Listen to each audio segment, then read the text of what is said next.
Karma, Episode 27. Nayakap ni Viel ang binata sa tuwa. Yun din naman ang dasal niya. Sa ilang taon nilang pagsasama, ay napatunayan niyang masarap at masaya pa rin ang magmahal at natagpuan niya ito sa piling ni Eddie. Pagkatapos ng kanyang kontrata sa modeling agency, ay handa na siya kahit hilingin pa ni Eddie na magkaanak na sila. Ang sumunod nilang pinasyalan ay ang Eiffel Tower.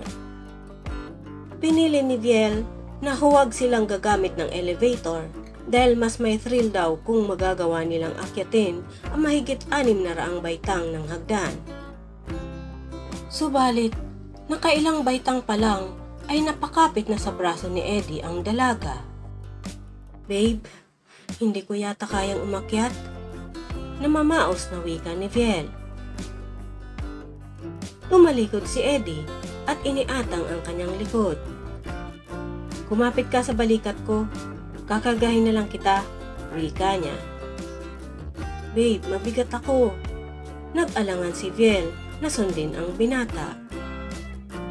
"Babe, matangkad ka lang, pero ang bigat mo ay parang bigat ng isang bata." May himig biro na wika ni Eddie. "Nakakainis ka." Nakasimangot na kinurot ni Viel ang tagiliran ni Eddie. Sumakay si Viel sa likod ni Eddie at umakyat ang lalaki na karga ang dalaga hanggang sa ikalawang palapag. Ngunit napansin ni Eddie na kahit karga niya ito ay parang pagod na ang dalaga, kaya hindi na siya nagpatuloy. "Bumalik na tayo, babe, para makapagpahinga ka pa." Hindi na nila itinuloy ang pamamasyal para makapagpahinga si Viel habang naghihintay sila ng kanilang pagbalik bansa. Nang umuwi ng bansa si Viel, ay inakala ni Eddie na makakapagbakasyon na ang dalaga. Dahil na rin sa popularidad ni Viel, ay hindi rin ito nawala ng events pag-uwi ng bansa. Kabi-kabila ang mga imbitasyon nito. Subalit, sa isang event ay nahimatay ito at na-ospital. Ang akala niyang panghihina ng dalaga dahil sa pagod ay may dala palang panganib sa buhay nito. "Miss Viel, may sakit kang chronic lymphocytic leukemia. Nasa stage 4 na to." Pahayag ng doktor na tumingin sa dalaga. Hindi nakapagsalita si Viel. Tumulo na lamang ang mga luha nito. Ginagap ni Eddie ang dalawang palad ng dalaga. "Babe, may paraan pa para labanan ang sakit mo, hindi ba, Doc?" Tumingin si Eddie sa doktor na waring humihingi siya ng positibong sagot. Yes. Maraming opsyon para gamutin ang leukemia. Pwedeng chemotherapy, radiation, at bone marrow transplant," sagot ng doktor. "Babe, narinig mo? Maraming options." Pinasaya ni Eddie ang mukha nang muling tumingin kay Viel. "Doc, pwede ba akong donor sa bone marrow?" Baling uli ni Eddie sa doktor. Ayon kasi sa mga nababasa niya, ay mas successful ang bone marrow transplant sa mga pasyenteng may leukemia. Malungkot na tumingin ang doktor kay Eddie. "Mr. Salvatore, tanging kapatid at magulang lamang ang magmamatch sa cell ni Viel," wika nito. Sandaling natigilan si Eddie at napatingin siya kay Viel na lalong lumakas ang mga hikbi.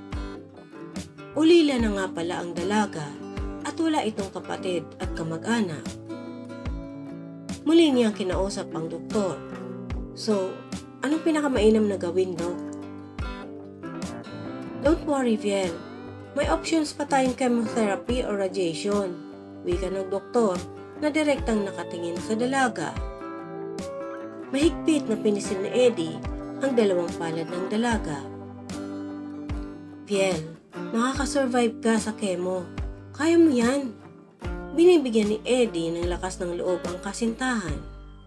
Kailangan siya nito at katulad niya rin itong ulilang lubos na. At wala ng ibang kamag-anak na maaasahan. Makalipas ang isang linggo, ay isinama si Viel ng kanyang manager sa isang pribadong resort. Ayon dito, ay huling project na ng dalaga para sa isang print advertisement. Viel, bago magsimula ang chemotherapy mo, gusto ko munang magkaroon ka ng pictorial na suot ito, wika ng manager, sabay turo sa isang manikin na may suot na trahe de boda. Wow, ang ganda! Wika ni Viel.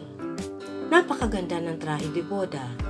Maraming beses na siyang naging model ng mga wedding gowns, pero naiiba ang disenyo ng nakikita niyang wedding gown. Kahawig ito ng wedding gown ni Princess Diana. Naroon din ang kanyang wardrobe assistant at ang makeup artist. Binihisan si Viel at mas lalong tumingkad ang kanyang ganda nang lagyan ng simpleng kolorete ang kanyang mukha. Pagkatapos ay inakay na siya ng kanyang manager patungo sa isang chapel. Okay, ganito lang ang gagawin mo, Viel. Lalakad ka lang papuntang altar, wika ng manager, sabay bigay ng bridal flower. Nalito si Viel. Nagtatanong ang kanyang mga mata dahil wala siyang nakikitang mga photographers. Ang wardrobe assistant ang may tangan ng video camera. Napatingin siya sa kanyang manager at nagtanong, "Anong meron?" Viel, may humiling sa akin na dalhin kita rito. Pumayag ako kasi alam ko na magiging masaya ka. Just walk towards the altar, Viel. Pagkawi ka ay lumayo na ang manager at pumailan lang ang paboritong love song ng dalaga. Nagunahan ang mga luha sa mata ng dalaga. Pagtingin niya sa may altar ay naroon si Eddie. Nakasuot ng puting tuxedo at katabi ang isang pare at si Lydia. Lumakad palapit ng altar si Viel habang ang mga mata ay nakatingin kay Eddie. Hindi niya sukat akalain na sariling kasal niya ang kanyang pupuntahan. Sinalubong siya ni Lydia at niyakap at pagkatapos ay iginiya patungo kay Eddie.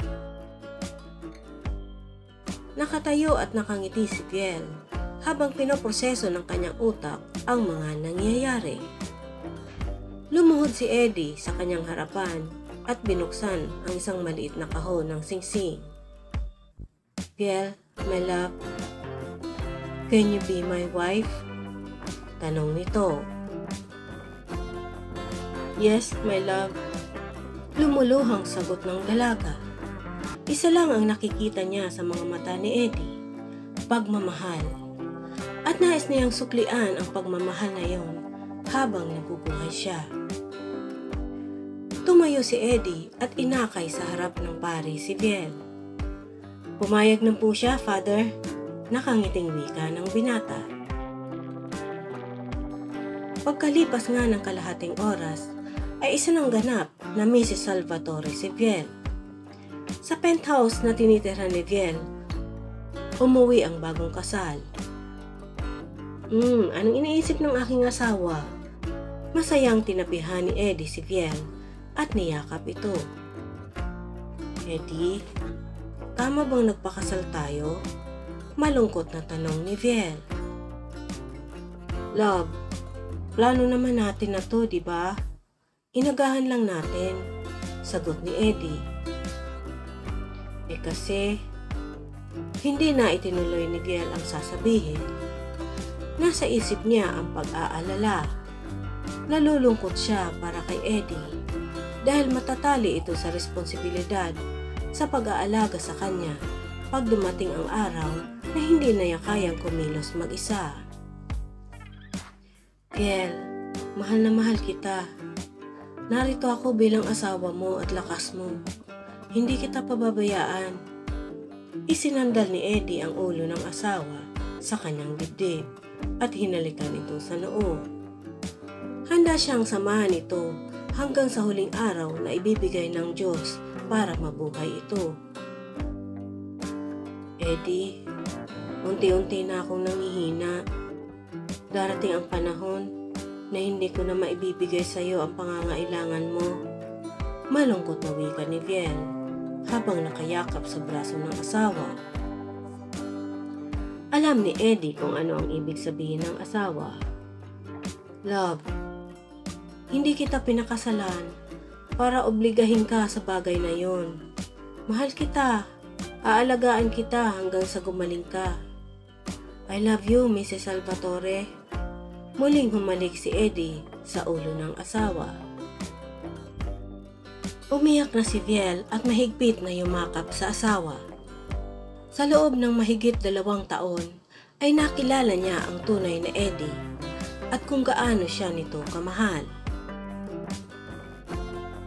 Nakatulog si Viel sa mga braso ni Eddie.